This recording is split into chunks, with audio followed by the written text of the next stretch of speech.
Après deux nouveaux accidents en 2018, la Direction générale de la concurrence, de la consommation et de la répression des fraudes (DGCCRF) réitère ses mises en garde sur les risques liés à l'utilisation de certains siphons culinaires. Depuis 2010, de nombreux siphons ont en effet été reconnus comme dangereux, conduisant au rappel de plusieurs milliers d'appareils, vendus en grande distribution en magasins spécialisés, en solderie et en papeterie. Si vous passez des zones.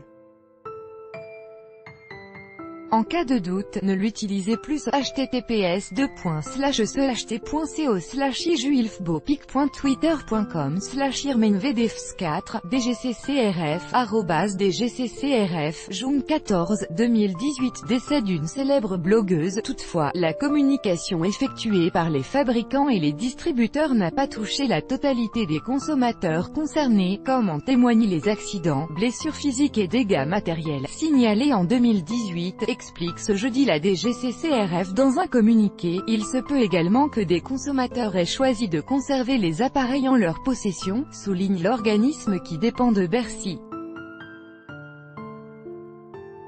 Une première alerte avait été donnée en juin 2017. Rebecca Burger, une blogueuse de 33 ans réputée dans le monde du fitness, était morte chez elle à Gelfing, au Rhin, des suites de blessures reçues à la poitrine après l'explosion d'un siphon à crème chantilly.